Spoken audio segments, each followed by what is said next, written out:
Bahujan Samaj party के अध्यक्ष मायावती ने साफ कर दिया है कि 2024 का लोकसभा चुनाव वो अकेले लड़ेंगे और किसी के साथ गठबंधन नहीं करेंगे। मायावती के इस निर्णय से किसको फ़ायदा होगा और किसको नुकसान, इस पर बातचीत करने के लिए हमारे साथ कांग्रेस के वरिष्ठ नेता इमरान मसूद जी हैं। इमरान जी, बहन जी ने साफ कर दिया है कि चुनाव अकेले ही लड़ा जाएगा, क्या कहेंगे आप?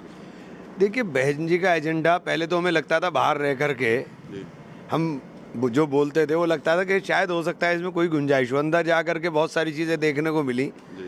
तो अब तो हर आदमी को पता है कि बहन जी का एजेंडा क्या है, बहन जी किस तरह से पार्टी को चला रही हैं। अगर सही मायनों में आप भाजपा के हितैषी हैं तो आप सहारनपुर का उदाहरण लें, आपने मुझे क्यों निकाल दिया? मेरे बाद तो यहाँ भाजपा का कोई अस्तित्व नहीं बचता था।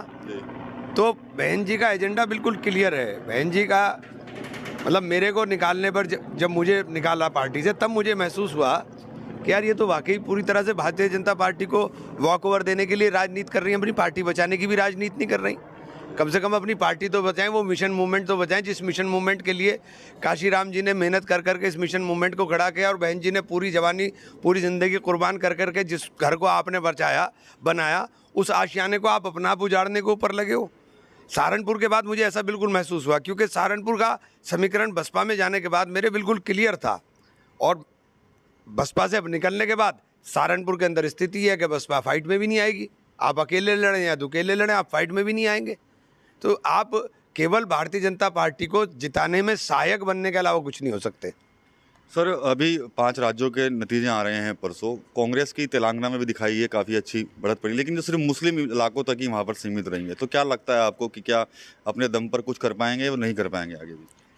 नहीं, मुस्लिम इलाकों और हिंदू इलाकों की बात ही नहीं है। कांग्रेस का पूरे देश के अंदर आप देख रहे हैं, अभी ये जो सर्वे आ रहे हैं, ये सर्वे जो क्योंकि कांग्रेस के प्रो सर्वे तो आने के नहीं, क्योंकि सर्वे तो सारे के सारे मीडिया तो पूरी तरह से कैप्चर्ड है। तो उसके बावजूद भी चूँकि आप 100% सच्चाई नहीं सुझा सकते, तो आप देखिए कि जो नतीजे दिखाई दे रहे हैं, 5 स्टेट के अंदर कांग्रेस सरकार बनाने जा रही है। भारतीय जनता पार्टी की 5 स्टेट में शिकस्त होगी, बस मुझे इतना पता है।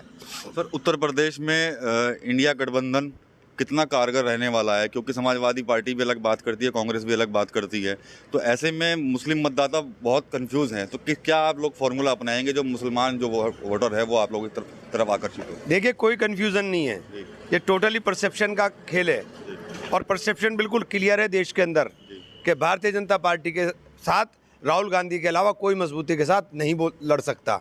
राहुल गांधी केवल इस बात की गारंटी है, जो भारतीय जनता पार्टी विरोधी वोट है वो राहुल गांधी के पक्ष में, राहुल गांधी के नेतृत्व में लामबंद होगा, और उसी लाइन के ऊपर हम लड़ाई लड़ने की तैयारी कर रहे हैं। सर, 2 दिन से फिर से जातीय जनगणना का मुद्दा उत्तर प्रदेश में छाया हुआ है। सदन में भी लगातार विपक्ष डिमांड कर रहा है जातीय गणना कराने की, तो इस पर आपका क्या कहना है? भारतीय जनता पार्टी का चेहरा साफ हो गया, बेनकाब हो गया।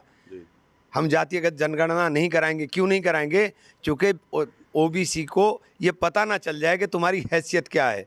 ओबीसी को अपने नीचे दबा करके रखना चाहते हैं। अपने मंत्रिमंडल को उठा करके देखे तो मंत्रिमंडल में भी ओबीसी प्रतिनिधित्व के अनुरूप नहीं मिलेंगे, इसलिए छुपाना चाहते हैं, इसलिए रोकना चाहते हैं। और जातीय जनगणना होगी तभी आपको पता चलेगा किसकी कितनी हिस्सेदारी होनी चाहिए। तो ये थे इमरान मसूद, जिन्होंने जो बहुजन समाज पार्टी के अध्यक्ष जो मायावती उनका जो फैसला है उस पर अपनी राय दी है। इसके अलावा तो जातीय जनगणना को लेकर जो चीज़ें सामने आ रही हैं पिछले 2 दिन से, उस पर भी इन्होंने अपना पक्ष रखा है। टीवी 9 यूपी के लिए सहारनपुर से विकास कपिल।